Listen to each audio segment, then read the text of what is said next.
sure the mic's on here. There we go.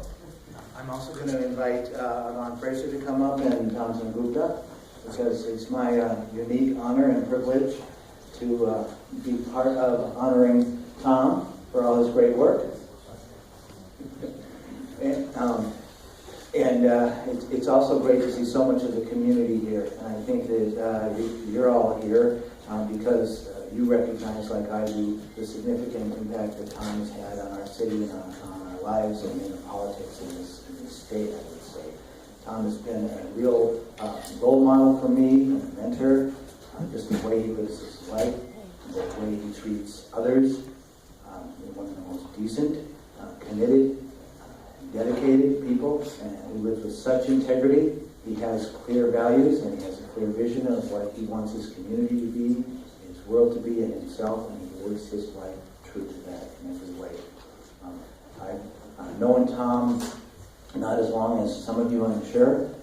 He's here mostly because he's retiring and going through a transition. He's run a drugstore in the Prospect Park neighborhood for 24 years or so, 43 years.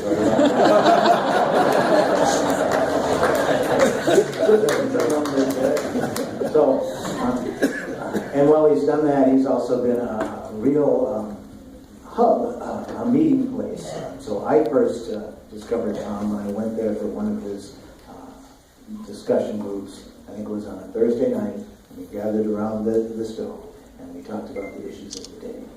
So it's wonderful that we're here. We're going to take a little time to honor Tom, and we're going to declare this day, January 16, 2015, Tom Sengupta Day in the city of Minneapolis. And we drafted a resolution. I'm going to let my colleague, Mr. Goodman.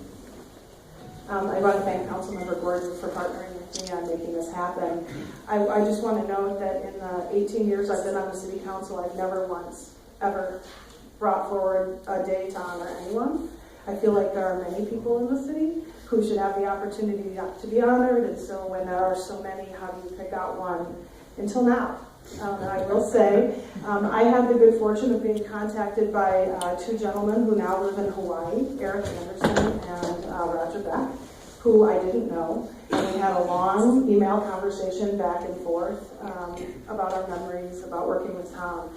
Those of you who know me know that Tom and I met in 1989-90, when Paul Wellstone was just an idea. When he was working at Carleton College, meeting with people in the community to talk about running for the United States Senate. And at that time, I was 22 years old, and I was Paul's fundraising director, and the only person really willing to help me raise money for Paul was Tom. And in fact, I thought to myself, I don't know how we're ever going to win a U.S. Senate race with $5 contributions.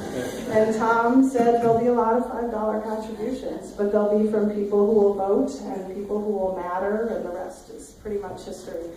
So Tom and I go fairly far back, but not as far back as many people in this room. So I know many people in this room, like my former colleague, Councilmember Zerbe, who's here today, and State Representative Phyllis Kahn and others will probably have many more memories. But we had asked Arvon to be here today because of her long relationship with Tom. And so what we're going to do is read the resolution and ask Arvon to say a few words, and we're very, very honored that you're here today.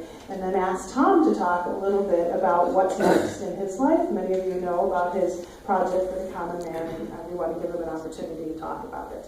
So, honoring Tom Sengupta. Tom purchased Schneider Drugstore on University Avenue Southeast in Prospect Park in 1972. And whereas Tom stocked the store with hard-to-find items nestled on the shelves along with cold remedies and toys, and passed out pennies for gumballs to neighborhood children. And whereas Tom dedicates himself to the improvement of people's lives, filling customers' prescriptions safely and economically, double-checking drug interactions, and striving to meet the financial needs of his customers. And whereas not only does Tom conduct his core business with ethics and with care, he's a valued member of the Prospect Park community, supporting neighborhood organizations and events by his presence and financially, including the Pratt Community School, the Prospect Park East River Road Improvement Association, and the annual Pratt Ice Cream Social. And whereas Tom's Drugstore has been famous for the signs and quotes displayed inside and out, including one of Tom's personal favorite quotes from the late Senator Paul Wellstone, "Politics is about the improvement of people's lives." And whereas Tom lives this quote, having hosted over 2 decades of organized political and social discussions and debates, always conducted with reason and civility, no matter how passionately held or expressed the differences of opinion may be. And whereas Tom is hanging up his pharmacist jacket to pursue his 20-plus year dream of making a monument to the common man. And whereas a model of the monument, made of wood about the size of a card table, was unveiled formally in October, and finding a site and funding are amongst Tom's most pressing goals. And whereas legendary philosopher-pharmacist Tom Sengupta will be sorely missed by the counter of the Schneider drugstore, but will continue to be active in our community and work to complete the monument to the common man. Now, therefore, be it resolved by the City of Minneapolis and the Mayor and City Council that in recognition of his outstanding contributions to the Prospect Park community and the quality of life in the City of Minneapolis, January 16th, 2015 is hereby declared Tom Sengupta Day in the City of Minneapolis.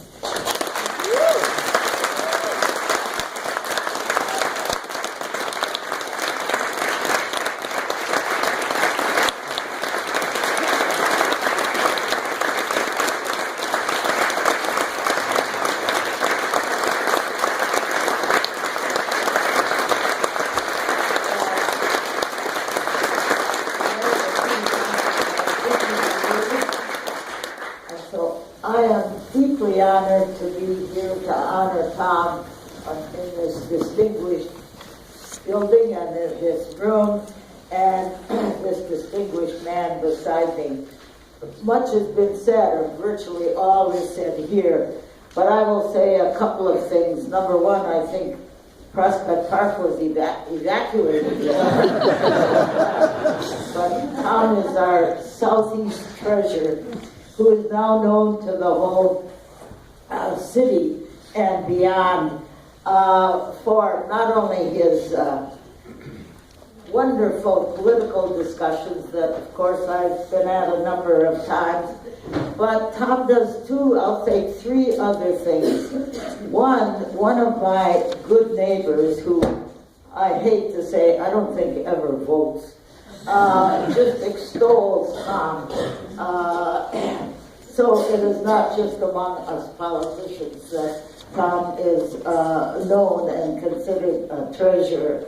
Second, I don't know, Tom has 2 daughters, I believe, and one of them I'm watching Law and Order one day, and there's her first name Sengupta, and I knew it was Tom's daughter. She's been a writer for that, and I think continues her writing, and maybe still is writing for it.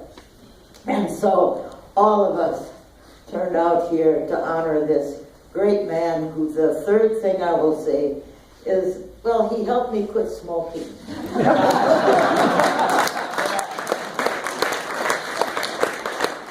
So you make a few jobs.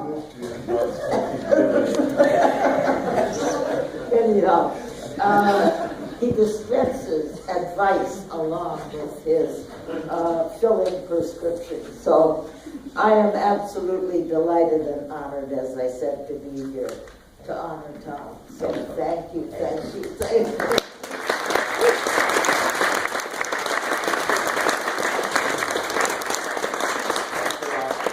For this great honor, thanks a lot for coming. And you know, it brings back lots of memories after the benign neglect of 70 and the greed of the 80 when Paul came to forefront.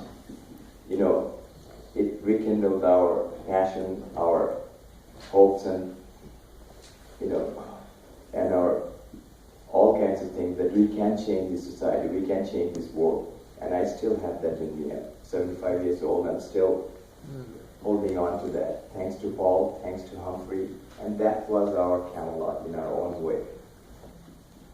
Thanks to people like Harvey Silk, Dietrich Bonhoeffer, White Rose Kids, I still have those passion in me that we can change this world. And my next project, and that's going to, help me to go through all the surgery I have to go through and so forth. And also my family, my wife is here, and my sister-in-law is here, and we have great grandkids, and my daughters are not here; they'll be here for my surgery. But another project I'm working on is the changing the norm of society.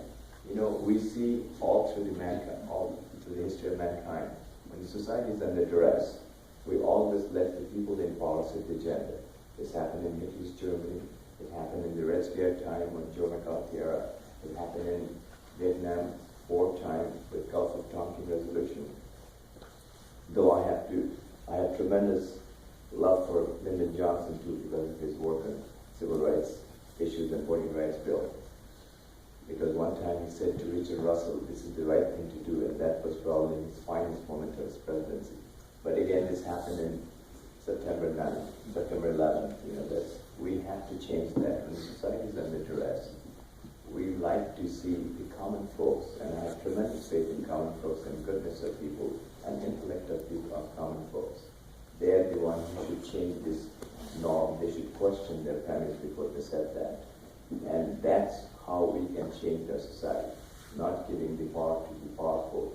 When the society is under duress, we should question their families. And if they can prove it to us, then we should give them the power. Otherwise, no. We should stop that at that time. And we are talking with Augsburg, and Elaine is here, probably can talk a little bit about that. And if we get established, the first seminar I'd like to do that, you know, as a society as a whole, we never came to grips with our history of slavery. We have to understand that. We like to have a national conference. The cities can do that. You know, have conferences, joining with other cities.